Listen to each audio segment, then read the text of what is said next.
Que ele tem causado a muitas famílias e comerciantes, que nós convidamos hoje para a nossa entrevista ao vivo aqui no estúdio do TV Fevale Notícias, o Ítalo Bronzatti, que é coordenador do PROCON e pode explicar para a gente um pouco se realmente as pessoas têm condições ou podem ser ressarcidas por algum tipo de prejuízo causado pela chuva, não pela chuva, né, Ítalo, mas pelas consequências que essas chuvas fortes estão causando, como a falta de energia elétrica, por exemplo. Boa noite, obrigado por ter vindo. Que direito tem esse consumidor com o quê? Algum aparelho queimado, por exemplo, dentro de casa por causa da queda de energia? Isso vale ressarcimento? Isso. Bom, primeiramente no que diz respeito ao ressarcimento pelos danos decorrentes da descarga elétrica, de alguma eventual descarga elétrica que tenha ocorrido em algumas residências, a responsabilidade da empresa é objetiva, ou seja, independe de culpa. Então, o consumidor que passar por uma situação como essas, a orientação é, primeiramente, ele entrar em contato com a empresa, registrar um protocolo de reclamação. Após o prazo de resposta, ele tem algumas situações que ele pode abrir essa reclamação através do 0800, ele pode também fazer pessoalmente, direto na sede da empresa, e também poderia fazê-la pela internet. Eu não tenho certeza se pela internet funciona esse serviço, mas pela resolução 414 da ANEEL, ele poderia também fazê-la pela internet. E quanto aos danos, danos diversos, pela falha na prestação do serviço, no caso, a demora na recuperação do serviço, o consumidor também pode ser ressarcido, mas nesse caso ele tem que comprovar os danos. É diferente da situação da descarga elétrica, que basta ter acontecido a descarga elétrica que o consumidor ele deve ser ressarcido. Agora, para as despesas decorrentes de perda de produtos, por exemplo, como um mercadinho, uma mercearia, o consumidor deve provar, através das notas fiscais, que ele teve essa perda. Certo. Por exemplo, nós tivemos algumas cidades aqui do Vale dos Sinos e também da região metropolitana de Porto Alegre em geral, por exemplo, Nova Santa Rita, foram 2 dias e meio sem energia elétrica em vários bairros da cidade.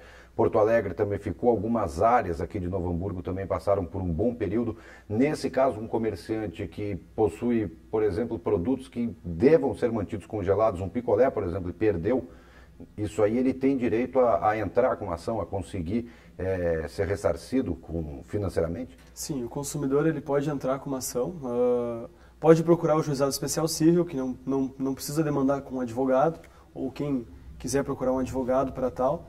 E o consumidor ele deve juntar as notas, no caso um comerciante que perdeu produtos perecíveis, que deveriam estar condicionados em freezers, por exemplo, ele vai ter que juntar as notas fiscais desses produtos. O ideal até, se for ainda o caso, se ele conseguir fotografar, registrar essa situação, porque quanto mais provas ele tiver a seu favor, vai ser melhor na hora de ir contra a empresa. Ele, até eu falei sobre o juizado, mas primeiramente ele pode encaminhar diretamente com a empresa essa solicitação e, caso não for procedente, sim, até o juizado. Tempo de processo num caso desse? Isso é rápido? Ele tem uma resposta rápida? Bom, ou aí depende também a gente vai depender, como sempre, da rapidez ou lentidão da justiça? Os danos decorrentes da descarga elétrica, os prazos são bem curtos. Se é um produto essencial, por exemplo, uma geladeira, a empresa tem 1 dia para dar o retorno, apesar de a gente saber que de fato isso não acontece. E normalmente são 10 dias, depois o consumidor tem que juntar mais documentos. Leva em torno de 60 dias essa situação.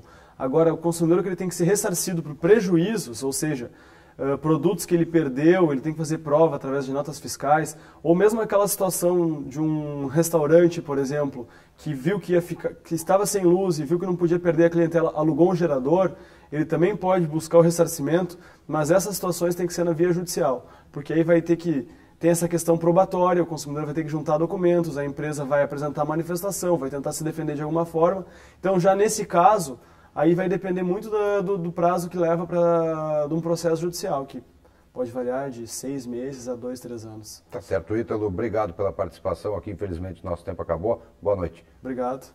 Este foi Ítalo Bronzatti, coordenador do PROCON aqui da cidade de Novo Hamburgo, falando sobre as maneiras que o consumidor tem de ser ressarcido caso tenha tido algum prejuízo com as fortes chuvas que estão acontecendo aí há mais de 15 dias.